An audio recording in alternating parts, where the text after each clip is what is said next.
Ms. Martha Kome, the chairperson of the Judicial Service Commission. I welcome you to this interview. Thank you, Chief Justice. Good morning. Oh, is it afternoon? I think it's afternoon now. I'm sorry. My name is Isaac Ruto, Vice Chair. Thank you, Commissioner. Afternoon, Council. I call you Chairman. My name is Jacqueline Ngutia. Commissioner, you're welcome and all the best. Thank you, Chair. Good afternoon. I'm Charity Kisoto. You are welcome. Thank you, Commissioner. Good afternoon. Good afternoon. Mwanza Umbati, karibu. Thank you, Commissioner.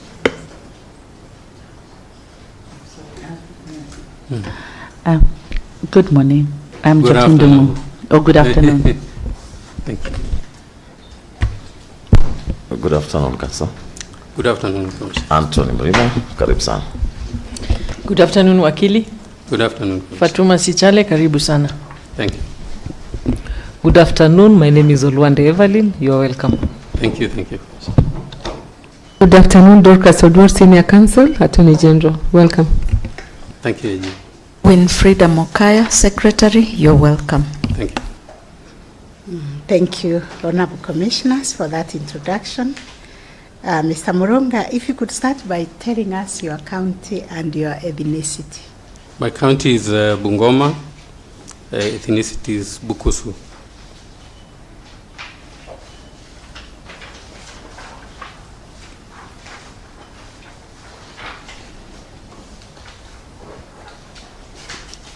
Very well. We would like now to start the interview, which is a form of a conversation, because we want you to relax and feel comfortable. I think we are non-threatening completely. So we want to get the best out of you because this is a very competitive exercise. Thank you.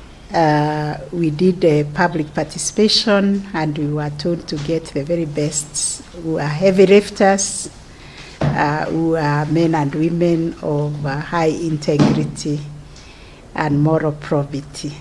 So tell us how you fit in that bill, what makes you think you stand out to be selected among the 100 to join the High Court, what skills, experience, innovation are you going to bring to the office of a judge? You have 5 minutes. Thank you, Chief Justice. As had indicated in my profile, I have now practiced for over 17 years. I have practiced through the specialized tribunals, the ordinary courts, and the specialized courts, the environmental land court. Through this, I have been able to get a great experience, and not just general practice.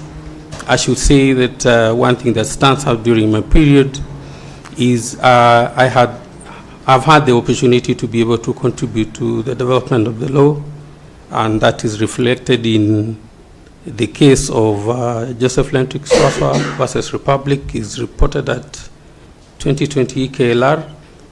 The case revolved around the rights of the victims to be able to access court and be able to give their views. And I'm happy that at the Supreme Court, we were able to breathe life into the rights of the victims, and they have an opportunity so that we're able to give life to the provisions of Article 59 and the Victim Protection Act. Chief Justice, also during my tenure of practice, I have been able to participate in leadership 2 terms as a chapter chair and 1 term as the branch chair. And during this period, I have had to gain experience with regard to stakeholder engagement, to understand what are the unique challenges that face courts. And I believe that throughout this period, the experience that I've had, I think leveraging on the blueprint of the STAJ, I should I'm confident that I have all the abilities for me to be able to perform the activities and the office of judge, because I have the competence, I come with a strong sense of competence, commitment, ready to work, and I have an open mind, and will always pay due regard to the law and the constitution and the views of the parties that appear before me, catering for all their welfare. Thank you, Chief Justice.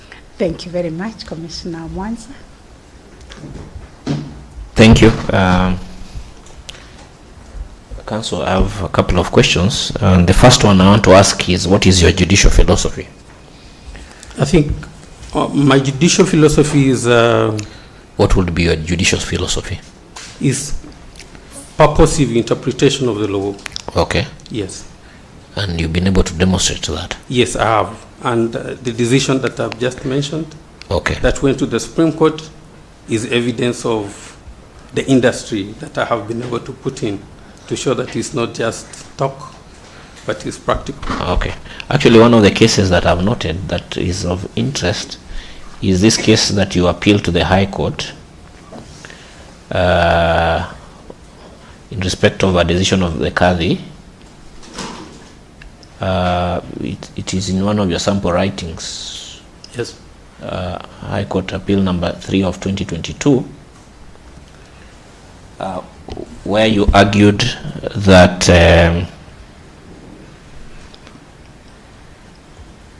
that a child born out of wedlock in a Muslim marriage is entitled to the estate of the deceased father.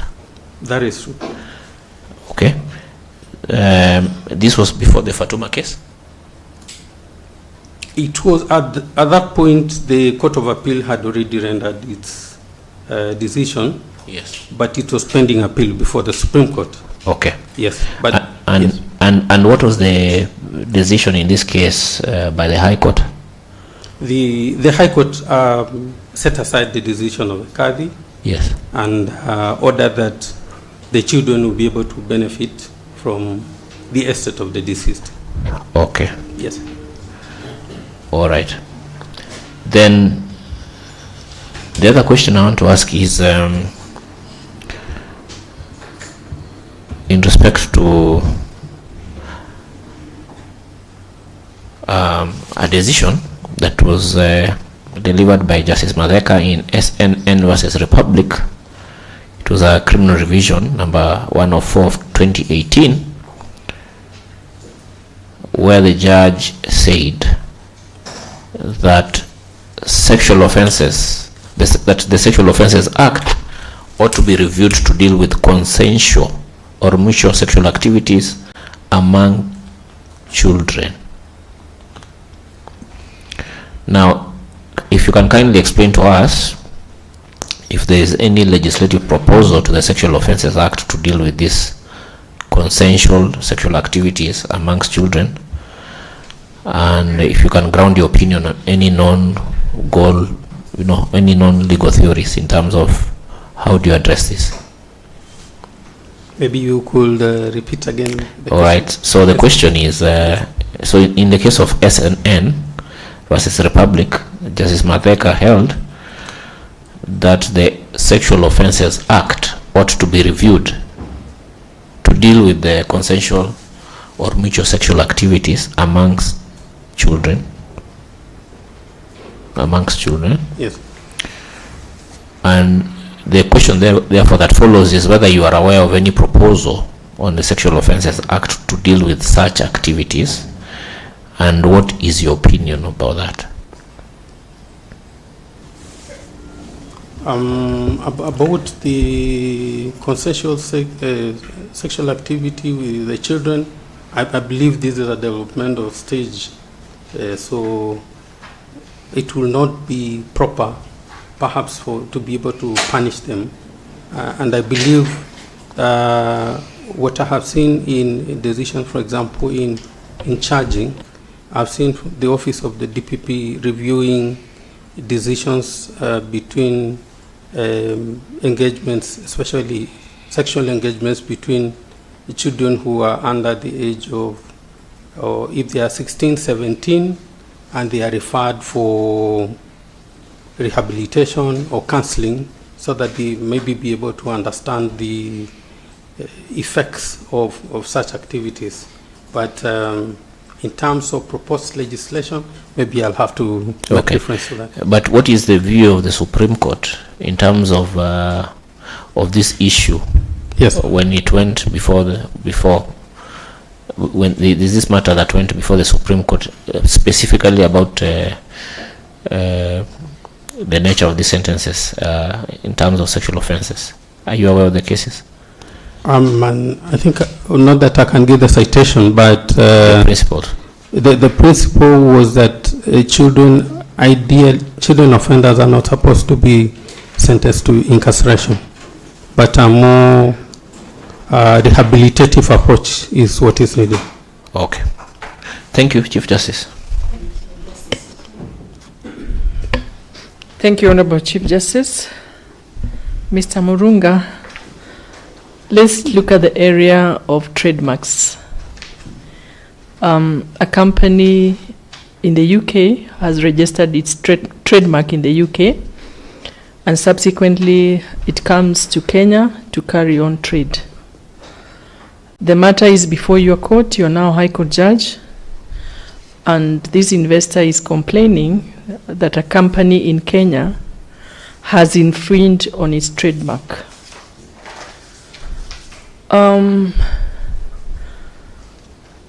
In other words, what the plaintiff is saying is that in terms of the use of the marks on the product that is being sold, it is similar to the product to the trademark that he registered in the UK. Now that he is before your court, does it matter that he did not register that trademark in Kenya? To me it matters, because for you to be able to benefit from the legislation from Kenya, the trademark ought to have been registered in Kenya. Are there conventions that we enter into for purposes of protecting trademarks that are registered out there? Yes, there could be, but that will be now a challenge between the municipal law and the international law. So as to which preference you'll be able to make, then the municipal law is the one that will prevail. Have you heard of the Madrid Agreement? But I may have to refresh, now that I know the entire content, my lady. All right. Yes. And what about organizations such as WIPO? Yes, I have heard. Yes, they serve that purpose. So, of course, because Kenya is a signatory, then even if you register your trademark out there and somebody in Kenya is using a similar trademark, then they get protection. But then, what does this investor need to prove for him to be entitled to an award of damages in respect of this complaint? Is to confirm that whether that a trademark was indeed duly registered, and right. it is. So that's one, first and foremost, that trademark was registered. And two, that it forms within the purview of the either treaty or organization that have been ratified by the Kenya government. Correct. Anything else you can think of? Maybe that is what I can have for now. It has been used without authority. Is that important? Yeah, it is. Okay. Supposing it's being used, but it is not causing any injury to this investor, is that something that you wish to take into consideration? But it's only until a complaint is made that you will know whether an injury has been caused. There is no injury. There is no injury that has been caused, but somebody is just using a similar trademark, but it's causing no injury. That's what I'm saying, unless the person affected complains. So I was asking you, what are the essentials in proving a claim when one says that there has been an infringement of his Yes. trademark? Yes. You have to prove that indeed an injury has been caused as a result of the use of the trend. All right, fair enough. And in terms of determining damages, how do you go about it? Remember, this is a product that is being sold in a supermarket, and there has been an infringement. You found that there is an infringement of the trademark. How do you go about assessing damages?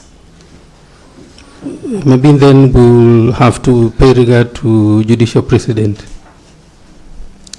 And again, we go back to the question, how has that judicial precedent then gone about assessing damages? Maybe that will be with regard to the nature of injury that has been, somebody has to be able to quantify, perhaps in a way of special damages, to show the actual damage that has been caused. How do you go about showing that damage? I believe it's a mathematical or scientific. Okay, I know that it's a new area, but the issue here is to ask the violator to provide books of accounts so that we can know how he has benefited from this infringement. Thank you. That's all, CJ. Thank you, Judge. Thank you, Honorable CJ Wakili. Once again, karibu. One of the many things you'll be undertaking almost every day in your office as a judge of the High Court, you'll be interacting with the rights, fundamental freedoms, the Bill of Rights, and all that. Now, just give us two examples. One, where it demonstrates vertical application of rights, and the other one on horizontal application of rights. Just create any scenario. So in this scenario, this demonstrates vertical, this one demonstrates horizontal. Vertical will be like, for instance, the right to housing and maybe private property. So when an infringement is done, especially taking away somebody's property without following due process. By who? Property is taken by who? That is taken by the government. By the government. Yeah. So in that scenario, yes. What are you demonstrating? Vertical or horizontal? That will be vertical. Vertical. Yes. Between state and the private individuals. Yes. Thank you. And the other one? The other one is where an infringement is between the individual citizen with it could be a body or another citizen. Or another citizen. Okay, thank you. I wish you the best. Thank you. Good afternoon. Good afternoon. You've referred to precedent almost 3 times in your response. The doctrine of precedent. Yes. Stare decisis. You are yes familiar with it. Yes, I am. Now, this doctrine is very foundational to common law systems, and it requires that lower courts are guided or follow the rules of higher courts. Can you tell us the importance of that doctrine? The importance of and okay. Further, importance of that doctrine, 2 key aspects to the litigants, to the judiciary, and to the administration of justice. I think the 2 important ones that I can remember is reliability and consistency. Because if you're able to, you bring a suit in court, you already know that these are the basic ingredients that you will need. You are aware that this is a threshold which is needed for me to be able to prove this kind of issue. So when you approach court from both ways, you'll be able to know that this is a decision that will be able to apply. So consistency and reliability, to me, that is what comes to me. Okay, apart from providing a structured hierarchy where lower courts are guided by the expertise and the authority of the higher courts, which might lead to enhancement of rule of law, can you think of two other areas where it is important to the judiciary or the judicial officer who is applying it? I think it also assists in the development of the law, because the circumstances of cases keep changing. So it will be able to inform, at this point, these were the circumstances at the point when this decision was made. But now the circumstances have changed. So you look at legislation, because when legislation changes with regard to the situations that, or maybe when different situations. That's okay, I understand. Do you think it can be important or efficacious to expedite a disposal of cases? In a way, yes, it does, because where, for example, parties know that this is, especially at pre-trial conference, you have already identified the issues and you know that this is a decision. I have had situations where a judge will ask you, have you looked at this decision? If you looked at the decision, would you be still insisting to proceed? So yes, in that... do you think that if we applied it more, it could help in disposing some of the cases that are clogging the court system? I believe it does, and that at the pre-trial conference stage, if we were to do proper pre-trial, yes, it will.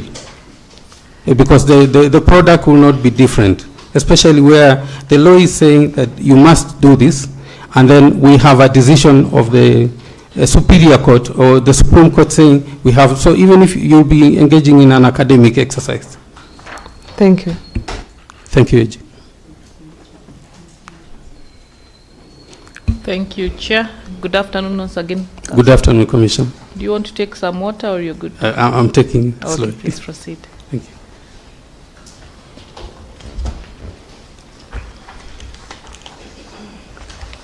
you. Okay, thank you. I've gone through your sample writings. You shared with us your submissions in the Supreme Court matter, the Hendrik Swaswa matter, and criminal appeals in Court of Appeal, High Court, and High Court succession matter, submissions in all of them. Your sample writings demonstrate your ability to identify and effectively link facts to applicable constitutional, statutory, and presidential principles. Your presentation is, the structure is great, and there is coherence in your writings, and I wish to commend you for the work you did. Thank you, in coming up with the victims' participation in criminal trial at the Supreme Court. Thank you. You also use you make use of appropriate precedent, and your tone is professional. Thank you. So the Supreme Court matter, in the one that you handled, the Hendricks matter, they gave guidelines on victim participation. Yes. But when you go back to courts, for what people say, kwa ground vitu ni different, it appears the courts are not really implementing the guidelines. Is that the case, and why do you think the status is as is? My view is, I think we are not embracing learning, because I'll tell you for a fact, like during the tenure when we were prosecuting that case,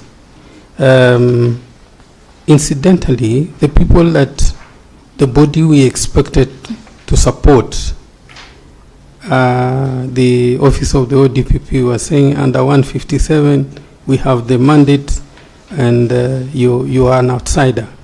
But when you look at In most of the courts that have gone, yes, some of them are applying, and they seem to have gone through the decision. So I think the challenge is just being able to update ourselves with what is the recent development in the law, and then how do we apply. So I think for us, like advocates, we go through CPDs, we're learning, the judicial officers also do, but I think we really need to have a broader conversation over the same.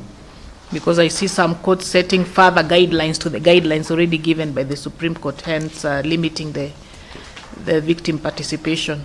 And how about victim participation at the appellate processes? Yes, you as a victim, you be entitled to file submissions, because basically it will just be an issue of law. Mm-hmm. Yes. But is that happening in criminal matters? Okay, so far Victims, from the courts are not even keen to know whether a victim is aware of the appeal and the outcome of the appeal. So you find victims in the village just shocked to see someone back home. Okay, not at the appellate Sentence. stages, but like in the High Court, I've seen in most High Courts, they have impressed the idea or the directions that were given by the Supreme Court. Okay, Yes. thank you, and I wish you the very best. Thank you, Commissioner. Thank you. I want to ask you a couple of questions on citizenship. So let me give you a hypothetical story. So you have a Kenyan woman who is married to a Ugandan man. They have one child born in Nairobi and one child born in the US. So these are my questions. What is the citizenship of the children? Number one. Do you want to write these questions down? I'm Yes, going to I ask can. you. Okay. So, what is one child born in Nairobi, one child born in the US? Yes, What is the citizenship of these children?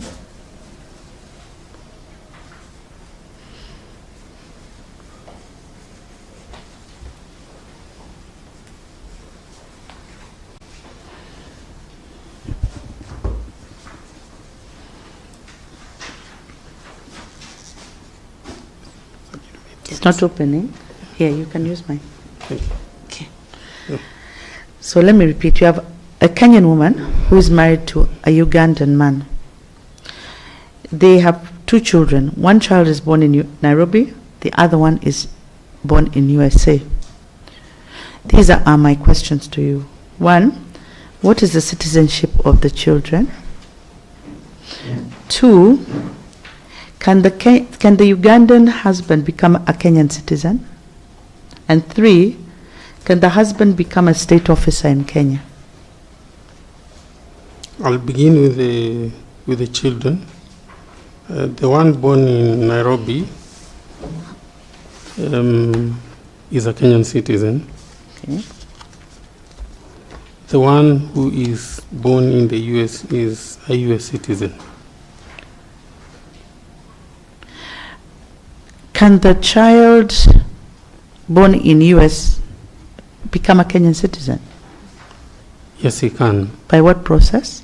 I think that would be registration. Okay. Yeah. And the husband? I asked you two questions about the Yes. husband. Can the husband become a Kenyan citizen? Yes, equally by registration. And can he become a state officer in Kenya?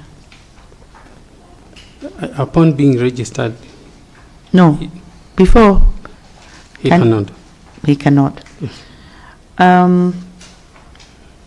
The child born in the US, you said can be. So, what is your understanding of the phrase or term in the Constitution, citizen by birth?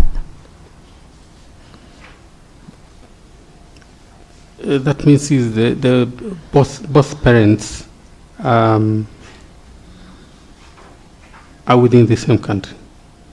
Are within the same country? Yeah. Okay, thank you.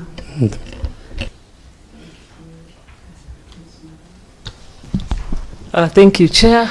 Good afternoon once again. Good afternoon. Commissioner. Now, under Section 133 of the Evidence Act, we have certain privileges, if I can call them that, or immunities afforded to judicial officers or even police officers. And that is that you cannot compel them to disclose the sources of information on commission of some offenses.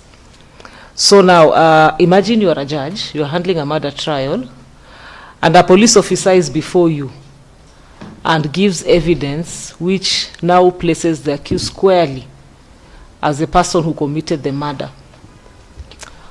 It is evidence linking the accused to the murder, but his evidence is based, as he tells you, on information from a third party whom he calls his informer, and he refuses to disclose that informer.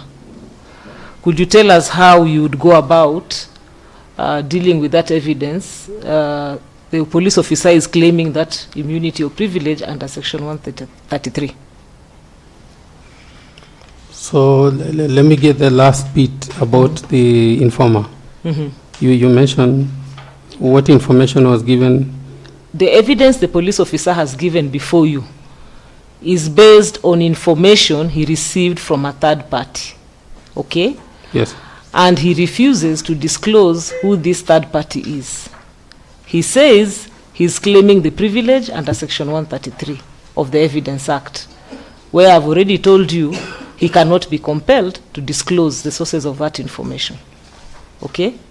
Is it clearer now, or do you need me to repeat? Yes, I think I get the point. You get the point. Yes. So how will you deal with that evidence? I think we have to summon the... I will be able to issue summons to the purported witness who gave the information.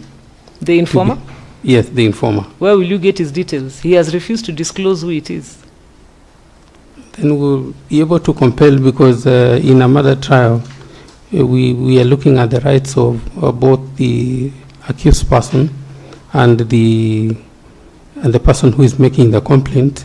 So to be able to go to the bottom of everything, the investigating officer will be forced to disclose. So you'll force the IO to disclose? Yes. Okay, thank you, and I wish you well. Thank you, my lady. Thank you very much, Honorable Chair, and welcome again, Wakili. Thank you. Now, is a judicial officer allowed to open and operate a bank account outside Kenya? Why or why not?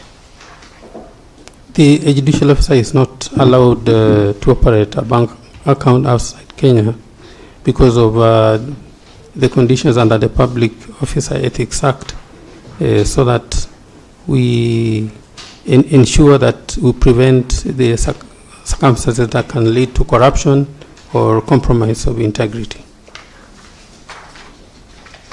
Under what circumstances can they open? Yes, under what circumstances can a judge operate a foreign account? I've not seen circumstances under which. Okay. Yes. Maybe you could look at the Judicial Code of Conduct. Okay. How will you deal with allegations of bias?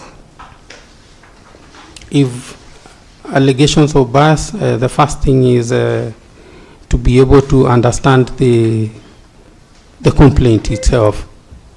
If the complaint is to the effect that, so the bias is with regard to myself or as a judicial officer? As a judge. Okay.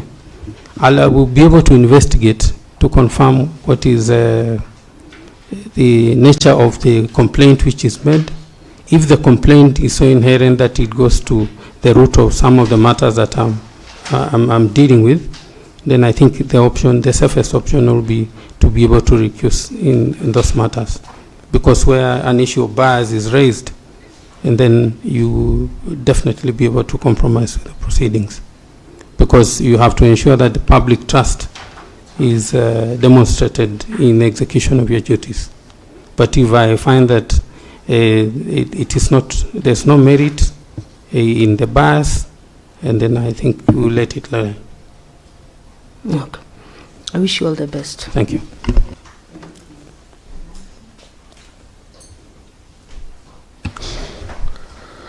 Yes, Mr. Murunga.